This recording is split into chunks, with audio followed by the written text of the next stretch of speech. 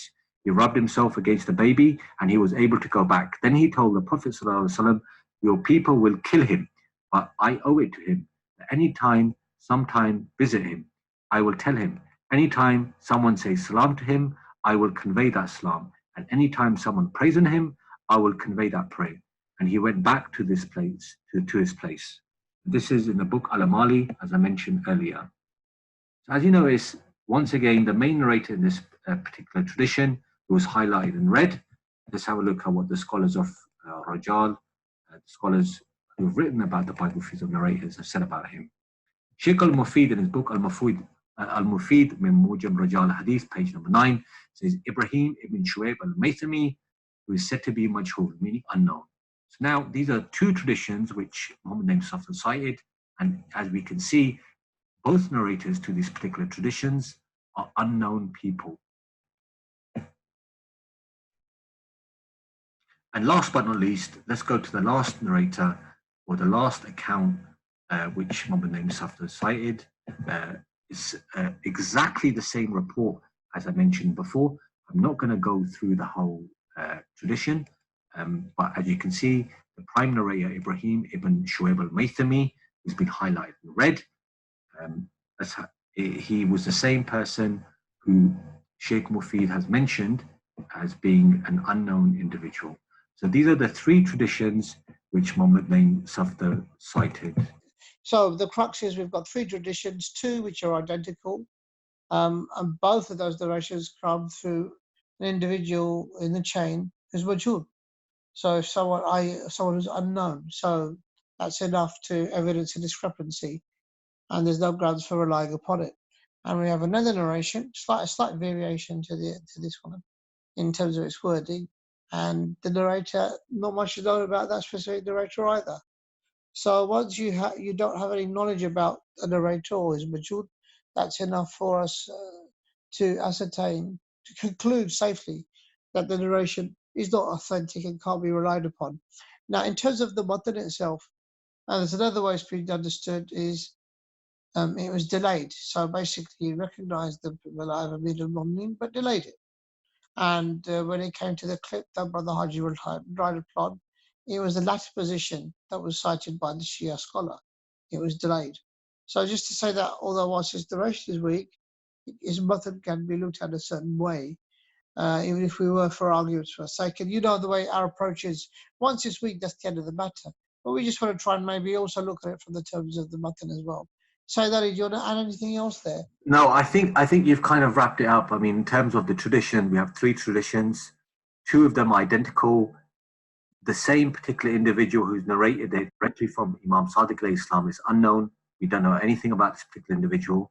And one of the tradition which says he rejected it, outright rejected it, again, we don't know anything about this particular individual. So in terms of these three traditions, or shall we say these two traditions, we cannot ascertain for certainty whether they are authentic. Though my name Safdar, what he did was he played a clip at the start where he didn't play the entire clip, but I'm sure if you were to go back and you were to watch the complete video, the scholar actually mentions, he says, we believe angels are infallible. But what they try to do, as you mentioned, they try to reconcile these reports and say that, you know, he delayed it. Now, the issue is here is that even if we accept this report at face value, there can be there's other issues that arise from this. For example, the whole debate about whether angels have free will.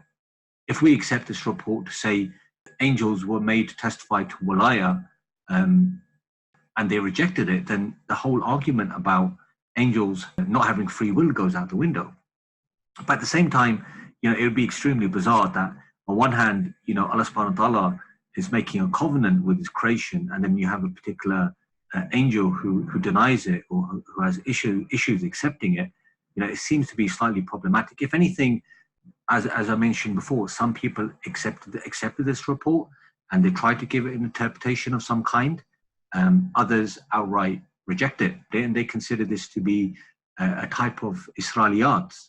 And we'll discuss Israeliyats further on in this episode. But I just want to cite something very important for the viewers to have a look at. And this is our position as Shia Twelvers, what our scholars have said, and these are from our books of creed. This is from Sheikh al-Saduq, and in his book 𝗙𝗢𝗎𝗓, meaning the Creed of the Shia, page number 276, 277, he says in the chapter concerning the prophets, the apostles, imams, and the angels, he says, angels are spiritual beings, not possessing gross bodies, and are sinless. They are masoom. They never disobey Allah subhanahu wa ta'ala in what he commands them, and acts as they are commanded. So now here, as we can see, if Allah subhanahu wa ta'ala did make a covenant with the angels, it would have been impossible for them to reject the wilayah of Imam Ali alayhi salam. It goes against the very essence of prophets being fallible, and go, likewise, them disobeying God's command. Actually, so that it's a very, very good point that you just said, this concept. It raises the issue about angels and free will.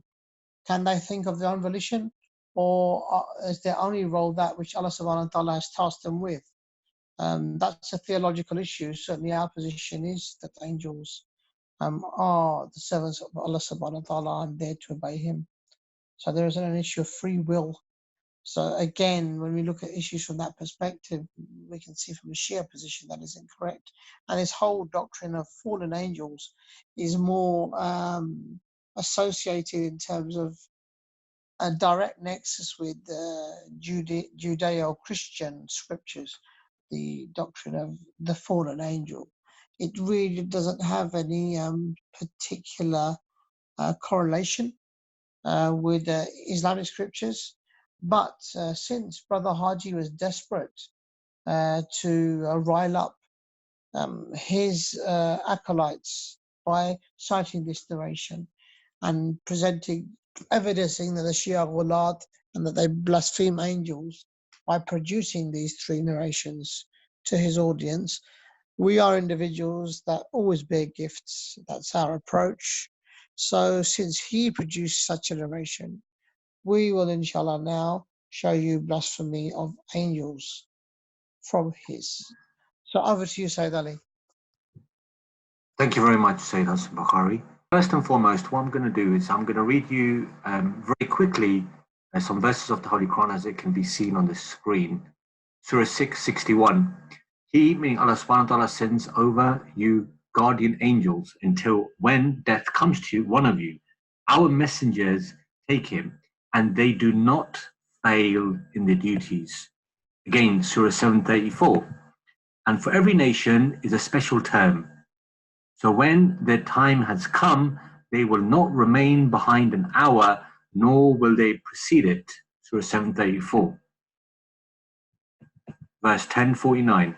Say, I possess not for myself any harm or benefit except that Allah subhanahu wa ta'ala should will. For every nation is a specified term. When the time has come, when they will not remain behind an hour, nor will they precede it. And last but not least, Surah 63:11. But never will Allah subhanahu wa ta'ala delay a soul when its time has come. So as you can see from these verses of the Holy Quran, Allah subhanahu wa ta'ala has made it very explicit that when it comes to the time of death, the angel of death never fails in taking that person's soul. Okay, now I'm going to present a tradition from Sahih Bukhari. This is narrated on the authority of Abu Hurairah. The angel of death was sent to Musa alayhi salam. When he came to Musa alayhi salam, Musa slapped him on the eye. The angel returned to his Lord and said, you have sent me to a slave who does not want to die. Allah subhanahu wa ta'ala said, return to him and tell him to put his hand on the back of an ox, and for every hair that will come under it, he will be granted 1 year of life. Moses said, O Lord, what will happen after that? Allah replied, then death. Musa alayhi salam, let it come now. Musa then requested Allah subhanahu wa ta'ala to let him die close to the sacred land, so much so that he would be a stone's throw from it. Abu Hurairah added, Allah's messenger said, if I was there, I would show you his grave below the red sand hill on the side of the road. This is from Sahih Bukhari, volume 4, hadith number 3407, page number 386. There's the tradition there. Now, if we look at this report carefully, you know, as I mentioned before, it seems to be some sort of Judeo-Christian narration, or as some people may be familiar to, Israeliyats. Okay, these type of traditions are not just found in Sunni hadith; these are even found in Shia hadith. And this is something which, unfortunately, neither of us can escape these reports. However, here, this report is something which generally, as we see from our Sunni brothers, unfortunately, many of them deem everything in Bukhari or Muslim to being Sahih. Okay, so this is a Sahih report, unlike the ones Brother Muhammad Safdar had presented. Now, this kind of reminds you of those type of reports that you find, or those type of passages you find in the Old Testament, where, for example, you have God wrestling with Jacob, Hazrat Yaqub alayhi salam, and then all of a sudden, Hazrat Yaqub alayhi salam defeats God. Now, in terms of this particular narration, what's interesting is that some Sunni ulama have tried to, deny this hadith on the ground that, they say, how is it possible that, Hazrat Musa alayhi salam could harm an angel? Others, I believe, like I think Ibn Khuzaymah, he said that, perhaps it could be that Musa alayhi salam wasn't aware that this was the angel of death, and this is why he reacted in the way he did, because had he known it was the angel of death, he would have, he would have never done that. But, the bottom line is, whatever excuses, you want to give for this particular narration, it's not compatible with neither other hadith, and more importantly, with the Holy Quran itself. And as I've cited earlier, those several passages, so from this narration, which is supposedly deemed authentic, it goes against the very verses of the Holy Quran. And the Quran says that it's impossible for anyone to postpone the death. But here we have Hazrat Musa alayhi salam having a UFC fight with the angel of death. Sayyid Hassan Bukhari, did you want to add anything to that before we pass on to Brother Abul Hassan? Yeah, actually I did. I mean, a couple of points which come to mind. One, this was an era where obviously we have the doctrine of qisas and punishment.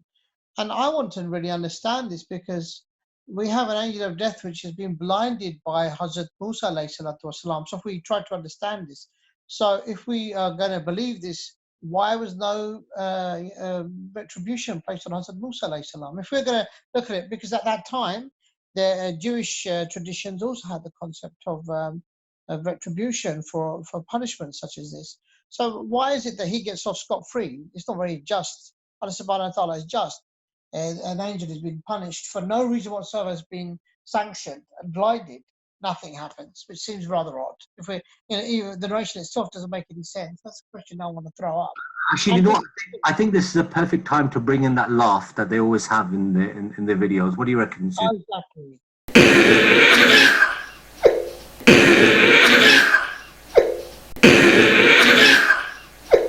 And the other thing is really odd. I mean, so in Sahih Muslim, this appears in the merits of Prophet Musa alayhi salam in that chapter. I really want to understand what merit there is in an ulul azm prophet blinding an angel. I'm not sure what merit there is. I'm not sure why it's there. But in any case, moving on, over to you, Brother Abu Hassan. Assalamu alaikum, and over to you, bro. Wa alaikum assalam wa rahmatullah. Thank you, brothers. Now, I'm going to present certain narrations that are in Sunni books, some deemed as sahih, extremely blasphemous to angels. I want to see Bro Hajji's consistency in saying about what he thinks about these narrations as well. Because these gifts back, he has to say what his opinion on them as well. Some of them are in Sunni tafsir, some of them are in authentic books, some of them are in Sahih Bukhari. He has to tell us his opinion about them. Here we have in Tafsir al-Suyuti, narrated by Ibn Abi Hatim, said in a chain that goes to Mujahid, narrating from Abdullah ibn Umar, the angels asked Allah, how do you let sinners get away with sins? He said, I'll send two of you of your choosing, and then they shouldn't commit shirk, zina, treason, etc. Harut and Marut were approached by 𝗧𝗨𝗥𝗡𝗦, either planet Venus or a beautiful woman at the time, depends on the interpretations, disguised as a beautiful woman, and she approached them. So they seduced her. She said, I follow a religion that does not allow me to have relations with other peoples of faiths. They asked which faith of her. She said, Zoroastrianism. They said, that's polytheism. We don't approve that. So she stayed with them. Then she approached them again, and then they seduced her again. So they said, I'd give you what you want, but I have a husband and feast scandal. So if you follow my religion and swear you'll take me to the heavens, I will. So they followed her religion and did her what they want. Then when they were done, they flew her to the sky. But when she was taken from them, their wings were cut off. So they fell, lost their wings, crying regretfully. This is Tafsir al-Durr al-Manthur, Tafsir Surah al-Baqarah, verse 102, page 194. And also Tafsir Ibn Kathir, verse 99 to 103, page 527. So here we have angels committing shirk. Not only that, also having relationships with a woman. And now we'll even come and read a further blaspheme narration against angels, narrated in Sahih Ibn Hibban. So this is Sahih according to Ibn Hibban. So Ibn Hibban mentions the chain, and then from Nafi' from Ibn Umar, that the Messenger of Allah sallallahu ta'ala alayhi wa sallam said, when Adam alayhi salam came to earth, the angels said, O Lord, what wilt thou place in it, such as shall make mischief in it and shed blood, and we celebrate thy praise and extol thy holiness? He said, surely I know what you don't know, what you do not know. That popular verse. And then they said, we obey you, the angels said, we obey you more than the children of Adam. Allah Azza wa Jal then said to them, get or choose two angels and see how they act. They said, we've chosen Harut and Marut. They said, go to the earth. Then 𝗧𝗨𝗥𝗡𝗦, the same as the previous story, whether it's Venus or whether it's a woman, depends on the interpretation you have, portrayed herself as a beautiful woman. Then they went to her and asked her for themselves. By the way, this term, asked her for themselves, is an 18+ term. So like they asked for sexual relationship with her. She said, no, I'm not going to do this with you until you say this word of shirk. They said, by Allah, we will never commit shirk. So she left them. Then she came back with a boy and that she was carrying. They asked for her. She said, no, until you kill this boy. They said, by Allah, we will never kill him. Then she left and came back with alcoholic drinks. They asked for her again. The same thing, sexual relation. She said, no, by Allah, until you drink this alcohol. They drank it and became intoxicated. Then they fell on her, which means they had the sexual relationship with her. They killed the child.